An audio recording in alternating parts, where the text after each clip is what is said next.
Hello, my name is Bradley Emerson. I'm a ex-banker. I've been an educationist.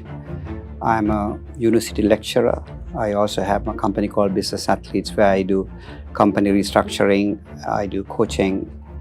And the reason why I am making this video is to make sure that the people of this country understand where we are and why we have got to where we are and whether there is a light at the end of the tunnel.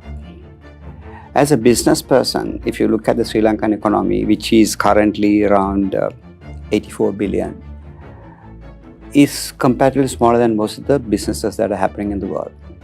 So if you look at Sri Lanka as a business, the Sri Lankan economy as a business, very simply, you have revenue streams, you have to manage expenses, and you must see what are the drivers of revenue streams. Now, since independence, it's been 76 years, and we have gone to the IMF 16 times. It was in 1952 that we went there for the first time.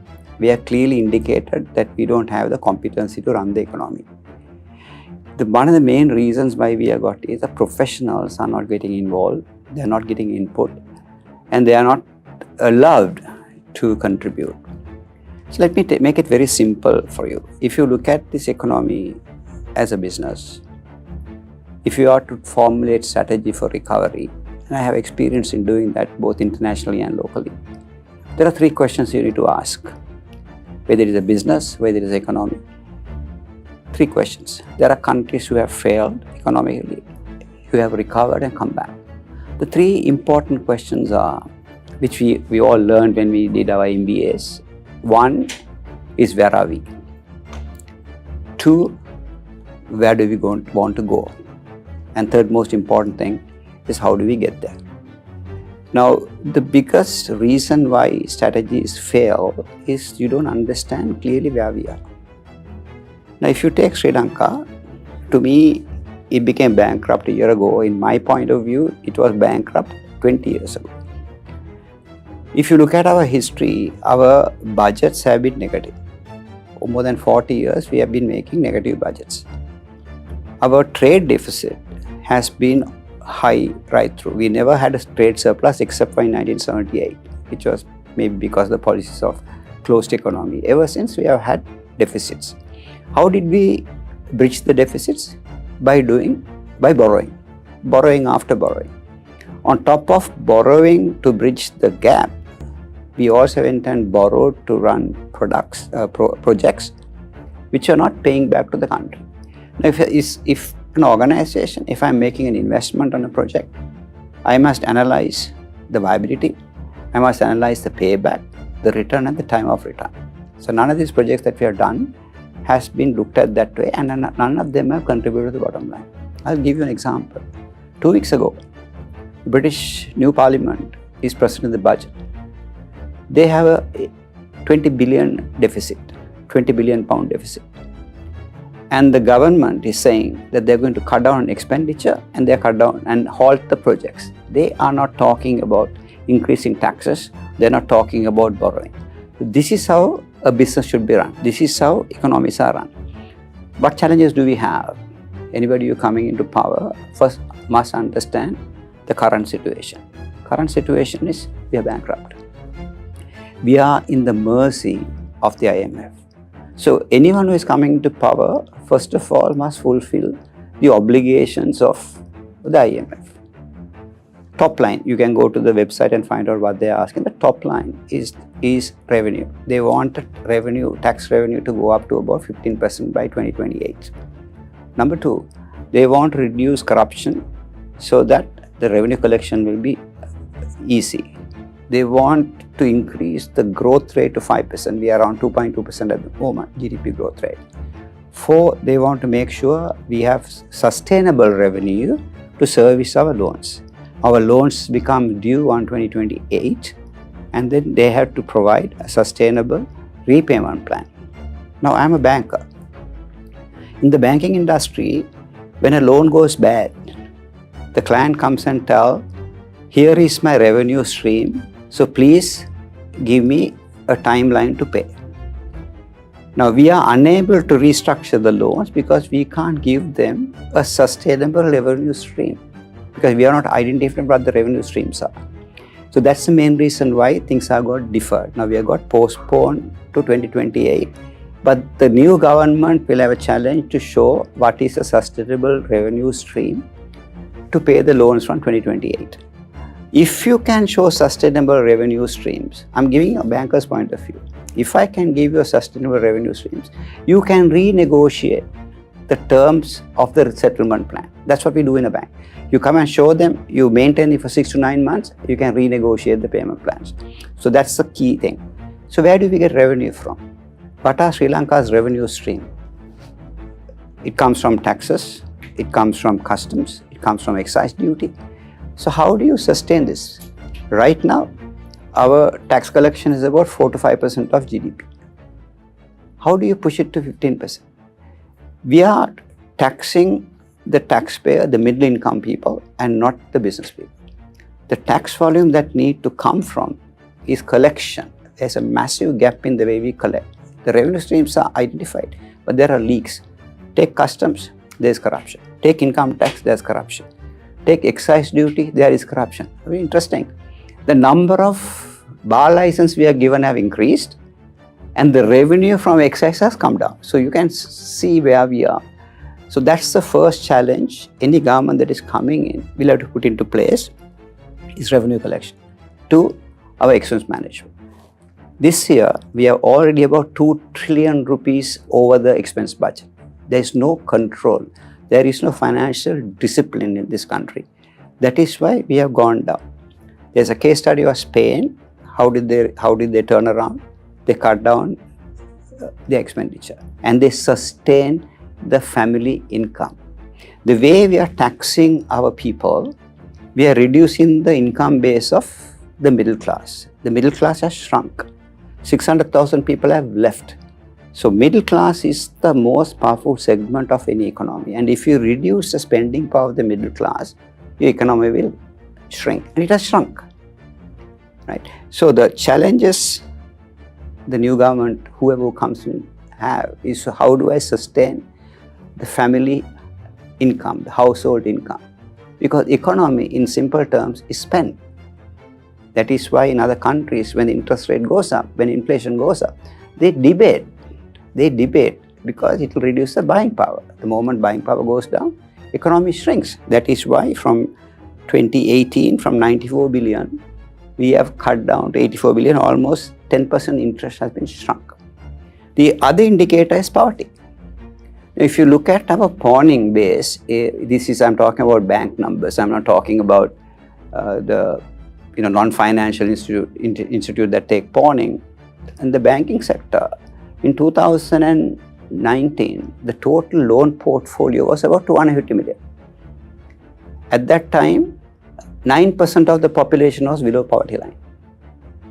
Today, the pawning loan portfolio has gone up, only in the banks, to 850 million. So it has gone up almost by 3.5 to 4 times.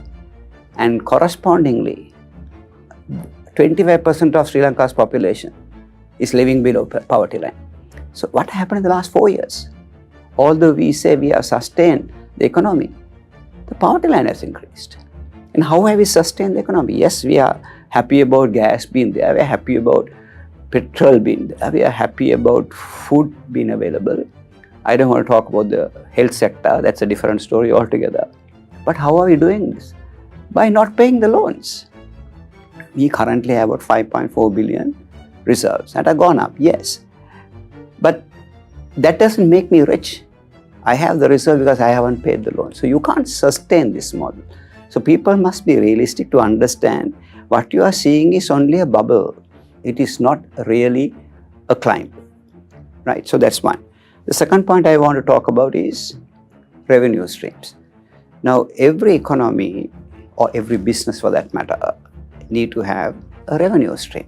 And you also must understand what are the drivers of those revenue streams.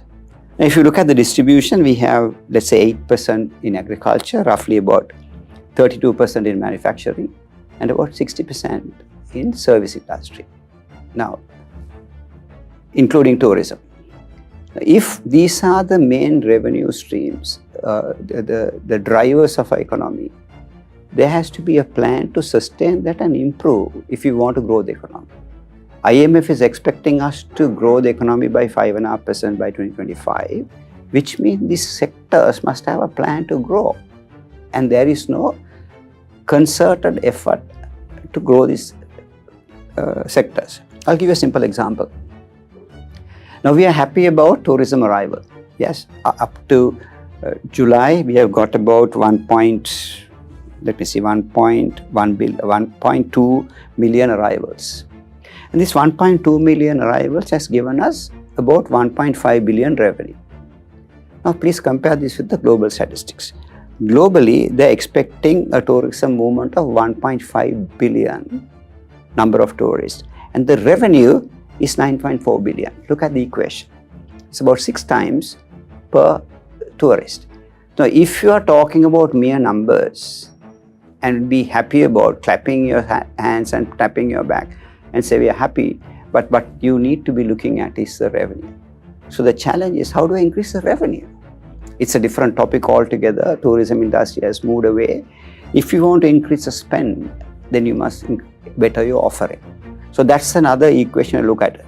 We are just happy about the arrivals. And the way we touch the arrivals is also questionable. So we look at every arrival as a tourist. It is not. World Bank people would have come to Sri Lanka many times. Recently, Iran, the late president of Iran came in. All who came with him, you would have counted them as tourists. These are not real tourists. So you got to look at the real numbers and look at the corresponding revenue. Only way you can increase the revenue is giving the offering. 30% of tourists travel with families. What is our offering? If you don't have an offering, how will you increase the spend? So don't get carried away by just numbers. Numbers must end up in revenue. 1,100 tourists has given us only 1.5 billion, whereas the equation in the world is 1:6. So if you don't get there, if you don't have a strategy to get there, these will be mere numbers and we will think we are performing, but we are not. The other piece is talent. Every economy is sustained only at the rate at which we supply relevant talent. Now, if you look at our education system, we are producing labor. We are not producing talent. That is why we have graduates who are unemployed. The streams that we are teaching in schools are not really aligned to what the future wants. We are teaching the same thing that we taught the last 40 years, whereas the market is asking for different talent. If you go this way, number one, investments won't come because you cannot recover economy by taking loans. You need to bring in investment. Economies are recovered by creating jobs, not by giving jobs. To create jobs, you must have talent that is relevant to the future of the market. That is why if you listen to the outgoing Prime Minister's speech in Singapore, he was saying they have degree programs on esports. That's the future. And we are not even looking at what the future wants. So if I summarize, the challenges that you face as an incoming government, you're looking at a business that is bankrupt. You're looking at a business that has debt obligation to the donors. You're looking at a business that has numbers and not revenue. You're looking at a business that has a short supply of talent. You're looking at a business that has not invested in the economic drivers. So where should we go from here? We need to look at people who can actually give a plan to address these gaps, who can actually give a strategy. Strategy in very simple terms is knowing what to do and how to go somewhere. But you must know very clearly where you are and where you want to go in the short term, in the long term. You don't need to wait till 2048 to turn around this country. This country is blessed with enormous amount of resources. It is just that, not that they are not put into good use, they have been misused. So if you can correct those, we can be proud that our level, our vintage, our generation has done something different to make the future for the children of this country. Thank you for listening.